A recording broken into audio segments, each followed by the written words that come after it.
The station called Crucible floated in the empty space between three dying stars.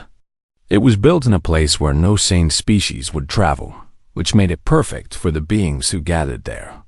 They were not sane by most standards. They were survivors of worlds that tried to kill them every single day. Council of Rextal stood at the center of the great chamber, his red scales gleaming under the harsh lights. His people, the Crocians, came from a planet covered in volcanoes and rivers of melted rock. He had watched his own brothers burn alive before he learned to walk. This made him strong. This made him worthy. Around him sat the other council members. High Warden Goruk of the Tharn occupied a seat reinforced with metal beams. His species came from a world where gravity crushed bones like dry leaves. The Tharn grew dense muscles and thick armor-like skin to survive. Goruk himself stood nearly 3 meters tall and weighed more than a small vehicle. His ceremonial armor had never been scratched in battle. He was proud of this. Ambassador Zithra clicked her mandibles impatiently. The Selvians breathed gases that would dissolve the lungs of most creatures. Their world was covered in clouds of poison, and they thrived in it. Zithra found oxygen-breathing species amusing. They were so fragile. Elder Komesh said nothing. The Dravani rarely spoke. Their silicon bodies had formed in oceans of acid over millions of years. They thought slowly but deeply. When Komesh did speak, the others listened.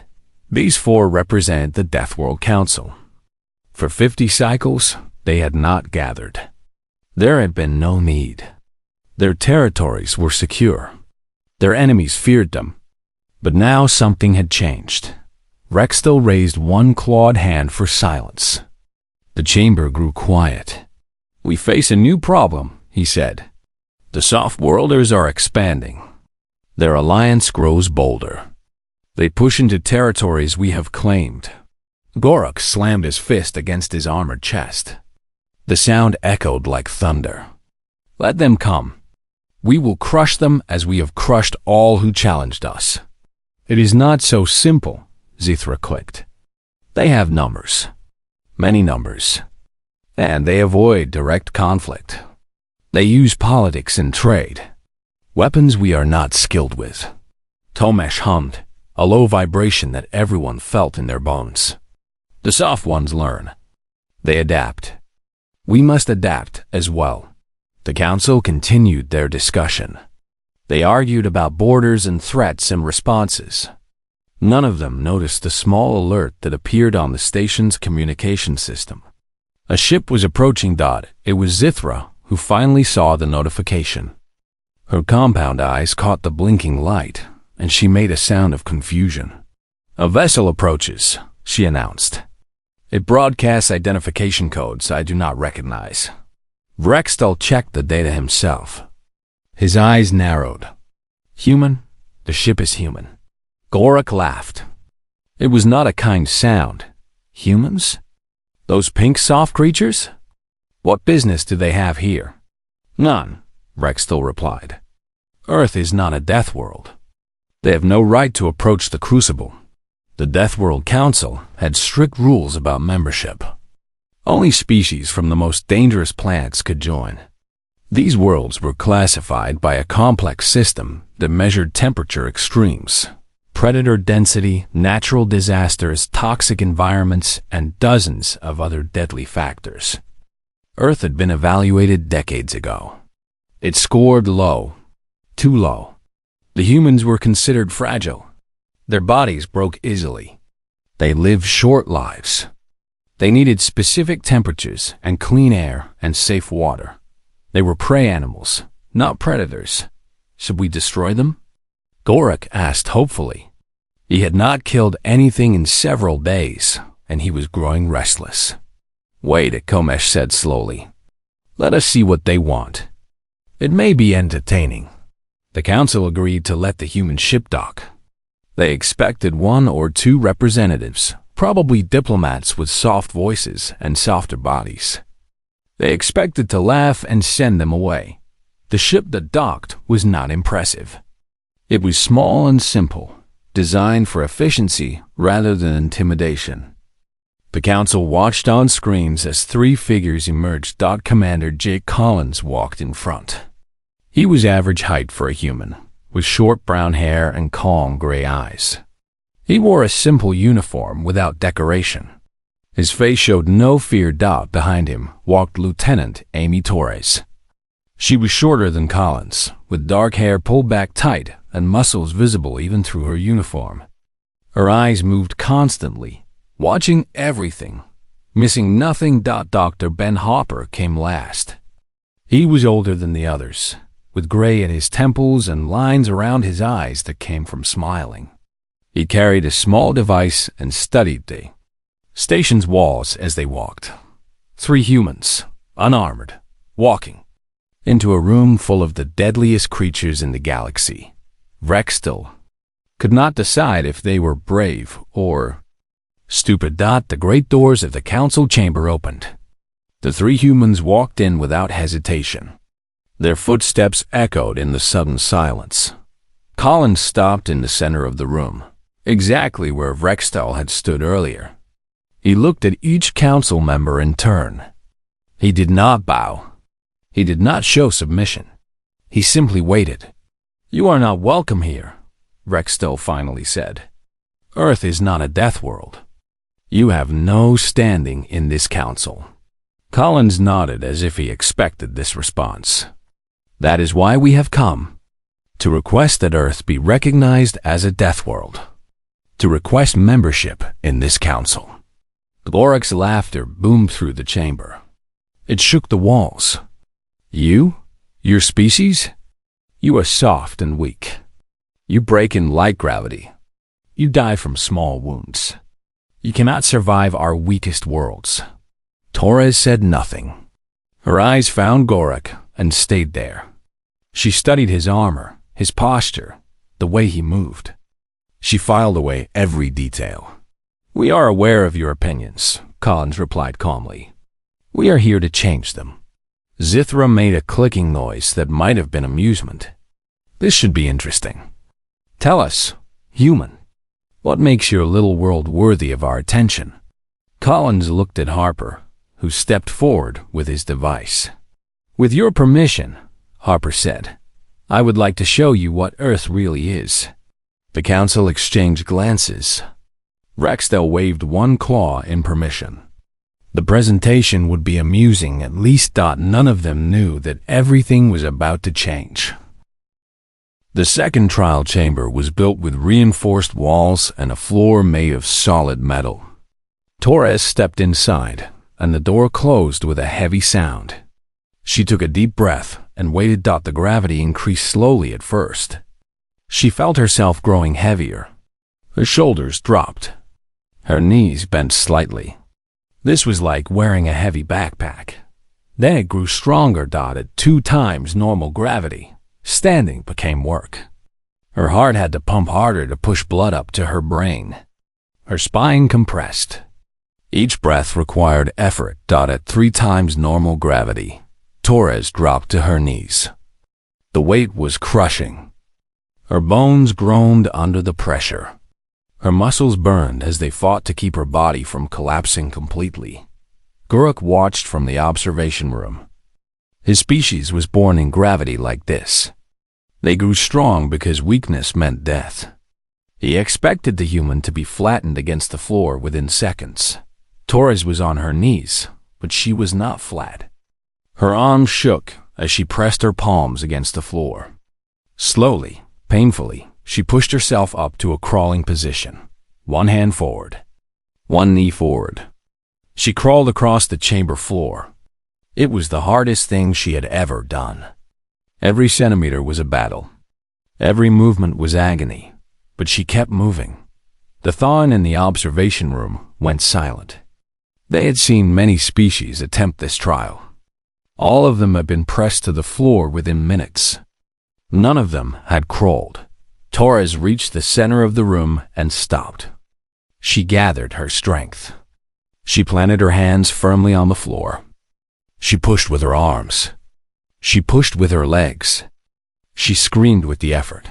She stood it was not graceful. Her body shook violently. Her face was twisted with strain. Blood dripped from her nose, where the pressure had burst small vessels. But she was standing in triple gravity. Gorak rose from his seat.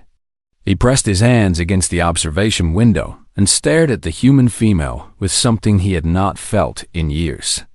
Surprised that the trial ended, Torres walked out, every step a struggle, even in normal gravity now. Her body felt light, but her muscles were exhausted. Collins and Harper were waiting. Collins offered his arm for support, but Torres shook her head. "I can stand," she said. "When is the third trial?"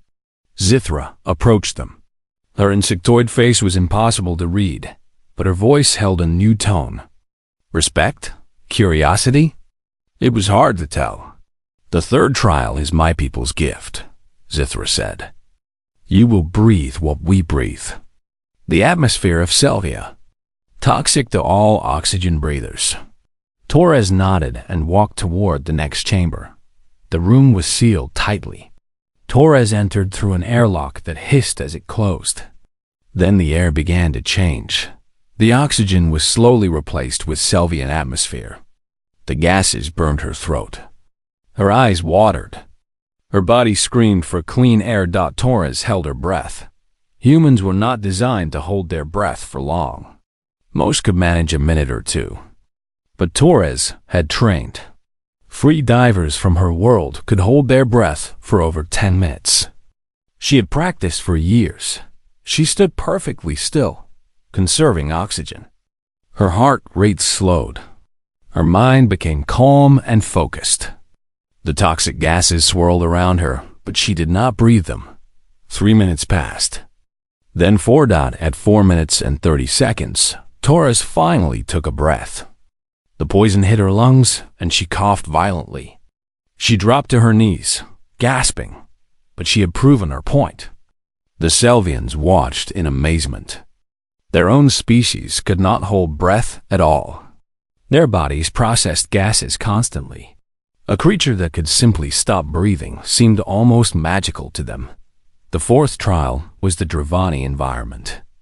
Acid rain fell from the ceiling in heavy drops. Each drop burned through cloth and seared flesh. Torres used her jacket as a shield, holding it above her head. She moved quickly from shelter to shelter, finding spots where the acid fell less heavily. Her arms were burned. Her hands were raw.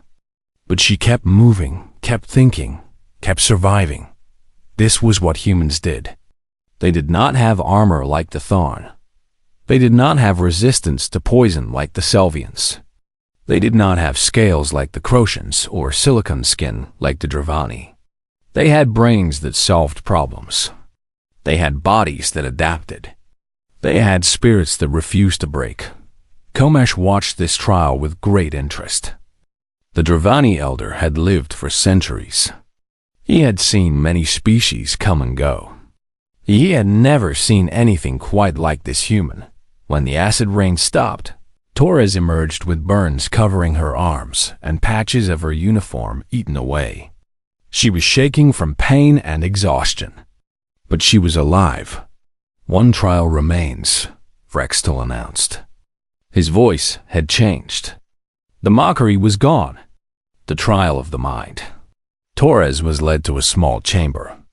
Inside was nothing but darkness and silence. No light, no sound, no sensation at all. She entered, and the door sealed. Sensory deprivation was a form of torture. Without input, the mind began to create its own reality. Hallucinations, paranoia, terror. Most beings broke within an hour. Torres sat in the darkness and let her mind wander. She thought about her training. She thought about her home. She thought about why she was here. Hours passed. Inside the chamber, Torres lost track of time. She spoke to herself. She recited poems her mother had taught her. She counted in every language she knew. 6 hours later, the door opened. Torres walked out on shaking legs, her eyes struggling to adjust to the light. She looked at the council members. "Is that all?" she asked. Gorak stared at her for a long moment. Then he spoke a single word. How? Collins answered for her. Humans evolved as persistence hunters. We chased our prey for hours, sometimes days, until they collapsed from exhaustion. Our greatest weapon was never strength or speed. It was endurance. We simply refused to stop. Komesh hummed thoughtfully. He had reviewed Earth's classification data during the trials. He now saw errors in the original assessment. Your world was misclassified, the elder said slowly. By our standards, Earth is a Class 4 death world. This is higher than 3 of our member species. The chamber erupted in shocked sounds. Vrextal demanded to see the data. Zithra clicked rapidly in disbelief. But Gorak remained silent, staring at the burned and battered human who still stood before him. He was not finished yet. A new seat was being built in the council chamber. It was designed for human bodies, smaller than the others, but equal in status. Workers moved quickly to complete it before the session resumed.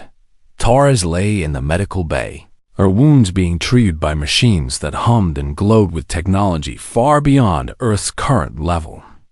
The burns on her arms were already healing. Her shoulder was stabilized. She would recover fully within days. Colin sat beside her bed, watching her sleep. Harper had gone to examine the station's library, fascinated by the wealth of knowledge it contained. A shadow fell across the doorway. Rextal stood there, his red scales dim in the medical bay's soft lighting. May I enter? The Crocian asked. Collins nodded.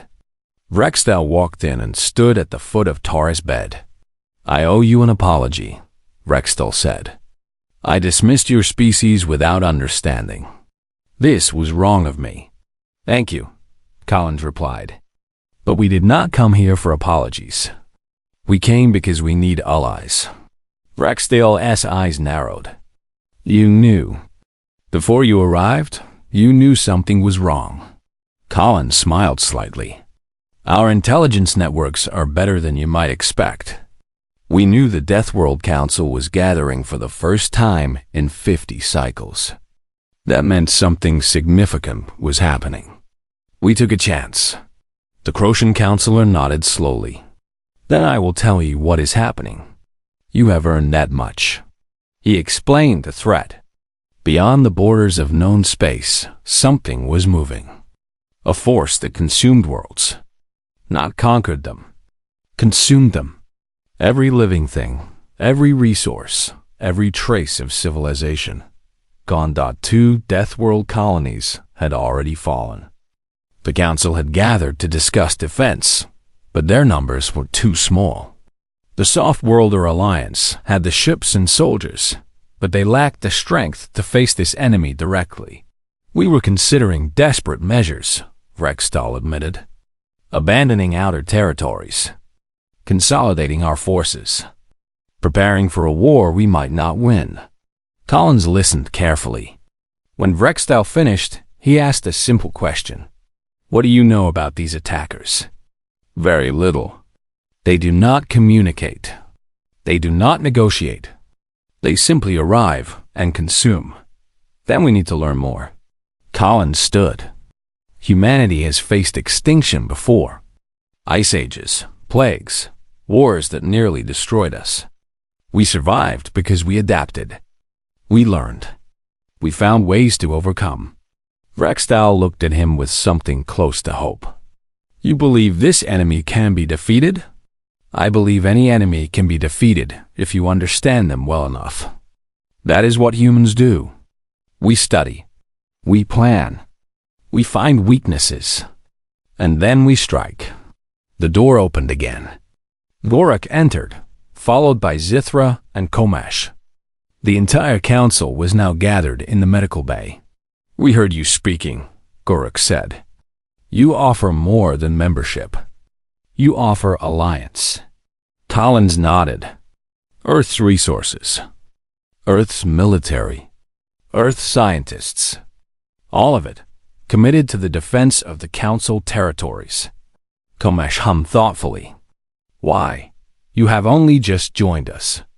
You owe us nothing, because this threat will not stop at your borders," Collins replied. "If you fall, we are next. Better to fight together than die alone." Torres stirred on her bed. Her eyes opened, and she listened to the conversation without speaking. Zithra clicked her mandibles. "Your people do not even know you are here. You cannot promise their support."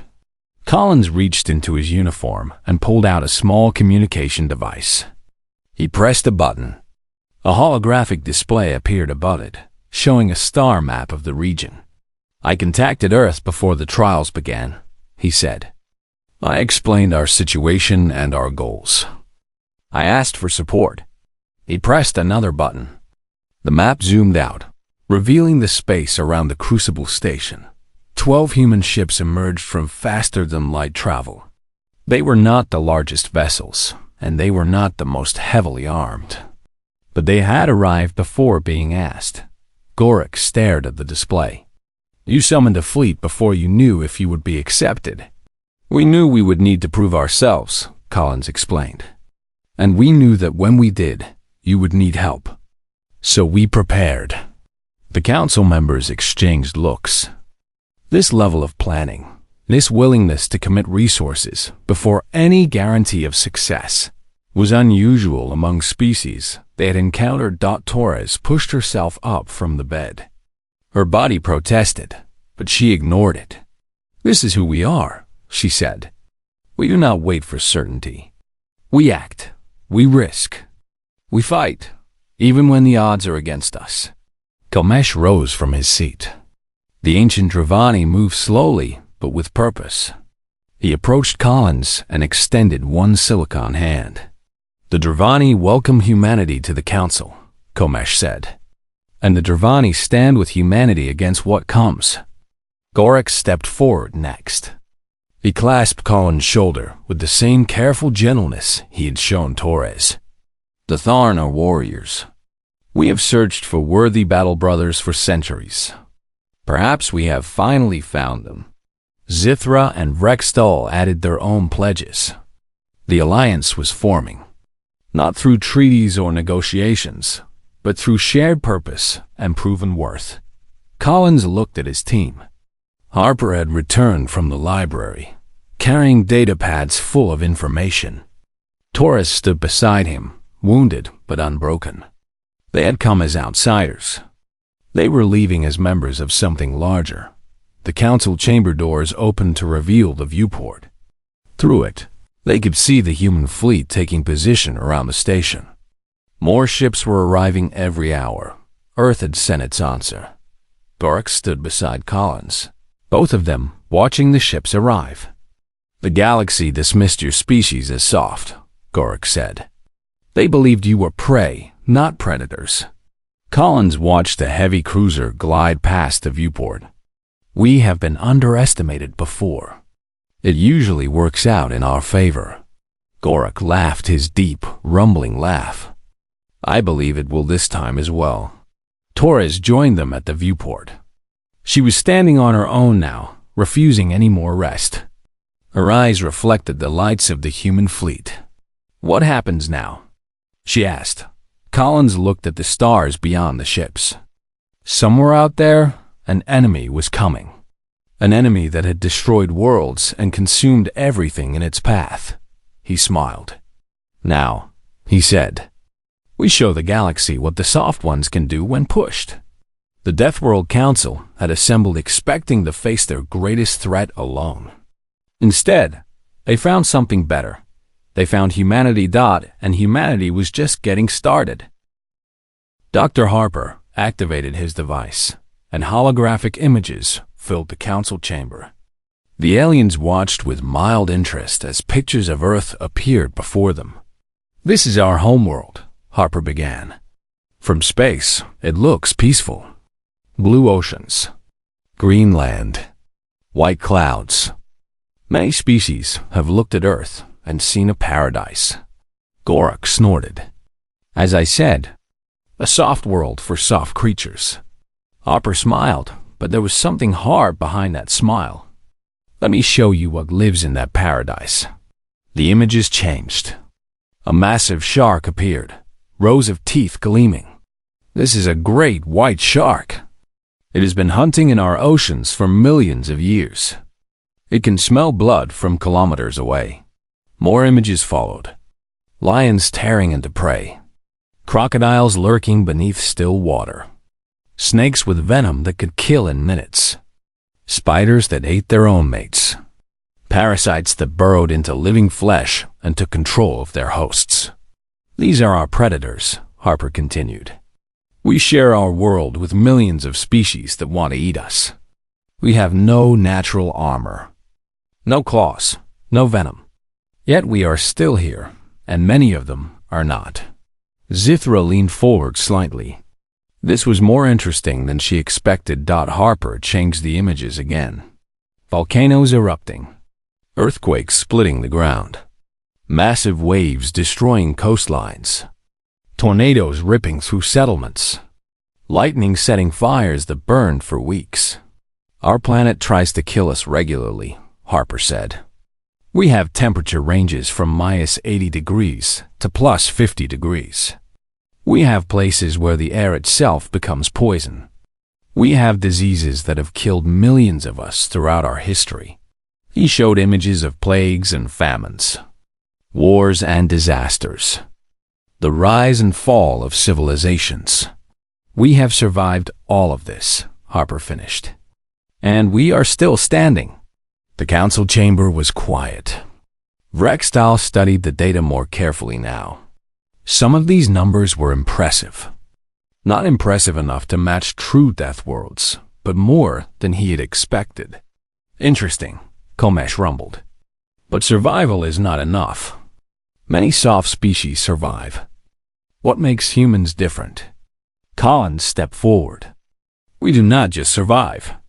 We thrive. We adapt. Whatever the challenge, we find a way to overcome it. This is not just physical. It is mental. It is cultural. It is in our very nature. Gorak stood from his reinforced seat. He towered over the humans, his shadow covering all three of them. Words. These are just words. Any species can make claims. The Deathworld Council demands proof. He looked at the other council members. I invoke the Crucible Trial. The chamber fell silent. Even Zithra stopped her constant clicking. Rextal raised a hand. The Crucible Trial is meant for species from proven Deathworlds. It is designed to kill those who are not worthy. Exactly, Gorak replied. If these humans believe they belong here, let them prove it. If they die, the matter is settled. If they survive, we can discuss membership. Collins looked at his team. Torres met his eyes and gave a small nod. Harper looked worried but said nothing. What is this trial? Collins asked. Komesh answered in his slow, deep voice. The Crucible Trial tests a candidate against the environments of our homeworlds. If you cannot survive where we were born, you cannot sit among us. This is our law. It is 5 stages, Zithra added. Crocian heat, Tharn gravity, Selvian atmosphere, Dravani acid, and finally, the darkness of the mind. No soft-worlder has ever passed the first stage. Torres stepped forward before Collins could respond. I accept. Collins grabbed her arm. Torres, wait. We should discuss this. There is nothing to discuss, sir. Torres kept her eyes on Gorak. If we refuse, we prove them right. We look weak. We came here to change minds. This is how we do it. Gorak smiled. It was not a pleasant expression on his armored face. The female has courage. I will enjoy watching it burn away. Torres was taken to a preparation room. Medical sensors were attached to her body. A Crocian technician explained that the trial would stop if her vital signs dropped too low. Death was not the goal, only proof of weakness. Torres listened carefully to every word. She asked questions about each stage. The technician was surprised by her calmness. Most candidates were already shaking with fear at this point. The first trial chamber was a room of stone and metal. Torres stepped inside, and the door sealed behind her. Then, the heat came. The temperature rose rapidly. 50 degrees. 70 degrees. 100 degrees. The air itself seemed to burn. The Croatian council members watched from an observation room. Their own bodies were comfortable at these temperatures. They waited for the human to collapse. Torres felt her skin burning. Sweat poured from every part of her body. Her lungs ached with each breath. The heat was beyond anything she had trained for, but she did not fall. She controlled her breathing. She let the sweat cool her. She found the rhythm that her body needed to survive. Human beings had evolved to run prey to death under the African sun. Her ancestors had chased animals for hours in killing heat until those animals simply fell down and died. This was her inheritance. The temperature reached 120 degrees. Torres dropped to one knee. The watching aliens leaned forward, expecting her to fall. She pushed herself back up. Her skin was red and blistered in places. Her body screamed for relief. But she had trained her mind to ignore that scream. 30 minutes passed. Then an hour. Then an hour. The Croatian technicians checked their equipment. Surely something was wrong. No soft-worlder could survive this long. Torres stood in the center of the room, breathing slowly, enduring. When the trial finally ended, she walked out on her own feet. She was burned and dehydrated, but she was alive. She was standing. Rextal stared at her with new eyes. "How?" he demanded. "How is this possible?" Torres looked at him through the pain. "We are humans," she said. "We do not stop. We do not quit. We do not die easily." She turned toward the second trial chamber. What is next? The council had no answer. For the first time in memory, they were speechless. The council chamber filled with arguments. Rextal reviewed the data on Earth's classification, while Zithra demanded explanations from the science officers. Komesh sat in thoughtful silence, processing everything he had witnessed. But Gorak was not interested in data or discussions. The massive Tharn warrior stepped down from his platform and walked toward Torres. Each footstep shook the floor. He stopped directly in front of her, his shadow swallowing her completely. "Tricks," he said. "These trials were designed for ceremony, not combat. You survived through tricks and luck." Torres looked up at him without stepping back. Her body was burned, bruised, and exhausted. She had nothing left to prove. But she met his eyes anyway. "If you have something to say, say it." Gorak smiled. "I challenge you to combat. Single combat. No tricks, no trials. Just you and me until one of us cannot continue." Collins stepped forward immediately. "Absolutely not. Lieutenant Torres has completed your trials. She has proven human worth. This challenge is unnecessary." "It is necessary to me," Gorak replied. "The trials test survival.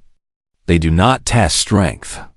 I want to know what a human can do in a fight." Torres put her hand on Collins' arm. "Sir, I can do this." "Torres, you can barely stand. You have burns covering your body. This is not a fair fight. It was never going to be fair." Torres turned back to Gorak. "I accept your challenge." The council cleared a space in the center of the chamber. This was not part of the official trials, but none of them tried to stop it. They wanted to see what would happen. Gorak removed his ceremonial weapons. This would be hand-to-hand combat. His armor stayed on. The dark metal plates had protected his family for generations. They had never been damaged in battle. Torres removed her burned jacket and stood in her basic uniform. She had no armor. She had no weapons. She had only her training and her will. They faced each other across the cleared space. Gorak was nearly 3 times her size. His arms were thicker than her entire body. By any logical measure, this fight was already over. Torres did not care about logic. Gorak attacked first. He was faster than his size suggested. His fist came toward Torres like a falling boulder. She dodged to the side. The fist passed close enough to feel the wind of its passage. She did not try to block. Blocking a thorn punch would shatter her bones. Gorak swung again. And again. Torres moved constantly, never staying in one place. She studied his movements. She watched his patterns. She learned how he fought. The Tharn grew frustrated. He was used to enemies who stood and faced him. This human danced around him like a small insect. "Stop running," he roared. "Face me properly." Torres said nothing. She kept moving. She kept watching. Gorak charged. He moved faster than before, trying to catch her before she could dodge. Torres waited until the last moment, then dropped low and rolled between his legs as she came up behind him. She saw what she had been looking for. A gap in his armor. A small space between the chest plate and the shoulder piece, where the metal had to flex to allow movement. Gorak turned and swung. Torres ducked, but the edge of his fist caught her shoulder. The impact sent her flying across the floor. She rolled and came up on her knees, her left arm hanging limp. Pain exploded through her body, but she pushed it aside. Pain was just information. It could be ignored. Gorak laughed. "One hit, and you are broken. This is the strength of humanity." Torres stood. Her left arm was dislocated. She grabbed her own wrist, took a breath, and yanked. The shoulder popped back into place with a wet sound. She screamed once, then went silent. The watching aliens stared in disbelief. Zithra made a clicking sound of shock. No sane creature would do that to themselves. Torres raised her fists. Both arms now. "Come on." "Is that all you have?" Gorak roared and charged again. This time Torres did not run. She waited until he was close, then stepped to his left side. She was inside his guard now, too close for him to punch effectively. Her right hand formed a tight fist. She aimed at the gap in his armor. She struck. Every bit of energy she had left went into that punch. Every hour of training. Every lesson she had ever learned about using momentum and body weight and proper form. Her fist connected with the gap in the armor. The metal bent. Inward. Gorak froze. He looked down at his chest. At the dent in his armor. At the impossible damage this small, soft creature had done to protection that had stopped energy weapons and explosives. The chamber went completely silent. Torres stepped back, breathing hard. Her knuckles were bleeding, possibly broken. She did not care. Gorak touched the dent with one massive finger. He pressed against it, feeling the depth of the damage. Then he looked at Torres, and he began to laugh. It was not mockery this time. It was genuine, deep, surprised laughter. The kind of laughter that comes from discovering something wonderful and unexpected. "I yield," Gorak said. Collins stepped forward. "What?" "I yield," the Tharn repeated. He turned to face the council. "In 300 years, no one has dented my armor. Not the Crocian fire warriors. Not the Dravani acid storms. Not any weapon of any species I have faced." He pointed at Torres. This human, burned and beaten and half broken, did what no one else could do. He walked to Torres and placed his massive hand on her good shoulder. Gently, with surprising care. "Any species that can make a Tharn bleed through their own armor deserves to sit among us," he declared. "I vote in favor of human membership." Zithra clicked rapidly. "I also vote in favor. What I witnessed today has changed my understanding of strength." Vrextel nodded slowly. "The data supports their classification. I vote in favor." Komash hummed. "I abstain from the vote." But I do not oppose. 3 votes in favor. 1 abstention. No opposition. Rextel stood and addressed the humans formally. By the authority of the Deathworld Council, Earth is hereby recognized as a Class 4 Deathworld. Humanity is granted provisional membership on this council. Collins let out a breath he had been holding for hours. Harper smiled widely. Torres swayed on her feet. The adrenaline was fading. The pain was becoming real. Gara caught her before she fell. "Easy, little warrior," he said.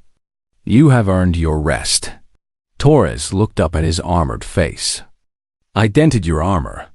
"Yes," Gorik agreed. "And I will wear this dent with pride.